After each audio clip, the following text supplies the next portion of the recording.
오늘 아침을 여는 말씀은 열왕기하 25장 27절에서 30절 말씀입니다. 유다의 왕 여호야긴이 사로잡혀간 지 37년 곧 바벨론의 왕 에월 무로닥이 즉위한 원년 12월 그달 27일에 유다의 왕 여호야긴을 옥에서 내놓아 그 머리를 들게 하고 그에게 좋게 말하고 그의 지위를 바벨론에 그와 함께 있는 모든 왕의 지위보다 높이고 그 죄수의 의복을 벗게 하고 그의 일평생에 항상 왕의 앞에서 양식을 먹게 하였고 그가 쓸 것은 날마다 왕에게서 받는 양이 있어서 종신토록 끊이지 아니하였더라. 아멘. 열왕기하 25장은 예루살렘의 멸망 이야기를 전해주고 있습니다. 말씀을 통해 절망적인 상황 속에서 우리가 어떻게 살아야 하는지 살펴보도록 하겠습니다. 21살의 왕이 된 시드기야는 여호야김의 모든 행위를 본받아 하나님 앞에서 악을 행했습니다. 이로 인해 유다의 하나님의 심판이 본격적으로 시작되었습니다. 예레미야 38장 17절에서 18절을 보면 예레미야는 하나님의 뜻을 묻는 시드기야에게 바벨론에 항복하면 너와 너의 가족의 생명을 지킬 수 있고 예루살렘 성도 불사름을 당하지 않을 것이다 라고 예언했습니다. 그러나 시드기야는 예레미야의 예언을 듣지 않고 거짓 선지자의 예언을 따라 애굽을 의지하고 바벨론을 배반했습니다. 그러자 바벨론 군대가 예루살렘 성을 포위하고 그로 말미암아 성 안은 기근이 심해져서 그 땅 백성의 양식이 떨어졌습니다.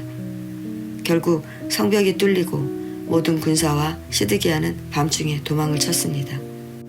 그러나 시드기야는 붙잡혔고 바벨론 왕은 시드기야의 아들들을 시드기야가 보는 앞에서 죽이고 시드기야의 두 눈을 빼고 바벨론으로 끌고 갔습니다. 이 얼마나 안타까운 일입니까? 어디 이것뿐입니까? 예루살렘 성벽은 무너지고 성전과 왕궁 그리고 집들은 불타버렸습니다. 예루살렘에 남아있던 유다 백성들은 바벨론으로 끌려가고 성전 기물들도 모두 빼앗기고 유다 땅에는 친바벨론파인 그달리아가 유다의 지도자로 세워졌습니다. 그러나 왕족인 이스마엘이 그달리아를 죽였습니다. 이렇게 유다는 매우 혼란한 상태가 되어 절망 속에 빠졌습니다. 이제 유다는 아무것도 기대할 수 없이 역사의 뒤안길로 사라지게 되었습니다.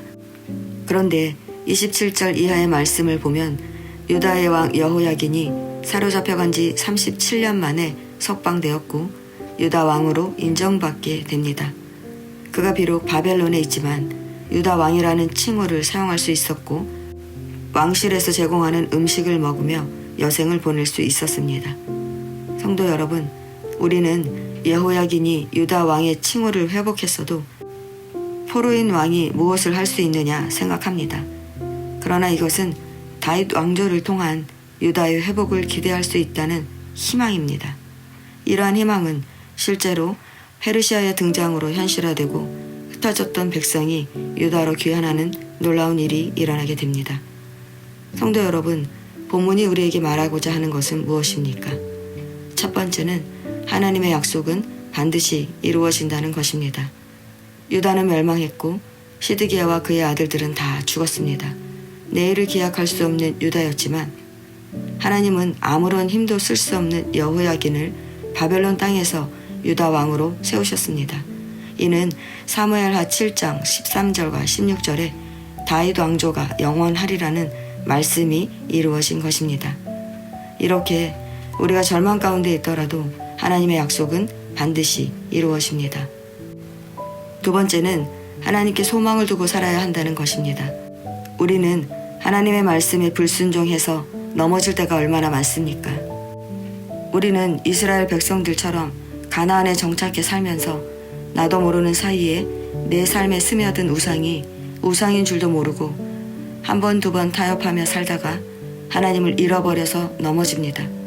또 시드기야처럼 하나님의 뜻이 무엇인지 제대로 분별하지 못해서 우리의 생각대로 행동했다가 넘어집니다. 이렇게 우리는 그리스도인으로 하나님의 말씀대로 살아가려고 힘쓰지만 세상에 살아가기 때문에 자꾸만 넘어집니다. 그러나 우리에게 중요한 것은 넘어지는 것이 아닙니다. 넘어진 다음에 어떻게 하느냐 하는 것입니다. 이제 걸음마를 막 뛴 아기가 넘어졌을 때 부모님들이 뭐라고 합니까? 괜찮아, 일어날 수 있어 라고 말하지 않습니까? 넘어진 것은 분명히 고통스러운 일이지만 우리가 아프다고 포기하면 거기서 끝납니다. 그러나 우리에게 소망이 있으면 아무리 절망 가운데 있다고 할지라도 우리는 다시 일어설 수 있습니다. 이 소망은 단순히 잘 될 거야 라는 희망의 메시지가 아닙니다. 하나님께서 죄 가운데 있는 우리를 사랑하셔서 결코 버리지 않으시고 구원하신다는 하나님의 말씀에 근거한 소망입니다. 그러므로 세 번째는 하나님을 의지하며 살아야 한다는 것입니다. 시드기야는 예레미야에게 하나님의 뜻을 묻기는 했지만 스스로 하나님께 기도하지 않았습니다. 만일 바벨론에 포위된 상황 속에서 시드기야가 하나님께 기도하고 하나님의 뜻을 구했다면 그는 죽지 않았을 것입니다. 시드기야는 예언된 하나님의 말씀이 이루어지는 현실을 보면서도 끝까지 하나님을 의지하지 않았습니다. 성도 여러분, 우리는 우리를 넘어지게 하는 넘기 어려운 위기를 수없이 만납니다. 그러나 우리는 절망하지 말아야 합니다. 하나님의 약속이 반드시 이루어진다는 것을 믿고 우리의 소망이 되시는 하나님을 의지하며 살아야 합니다. 그러면 우리가 아무리 넘어졌어도 하나님은 우리를 일으키십니다. 그렇게 하나님만 의지하며 사는 저와 여러분 되시기를 축원합니다.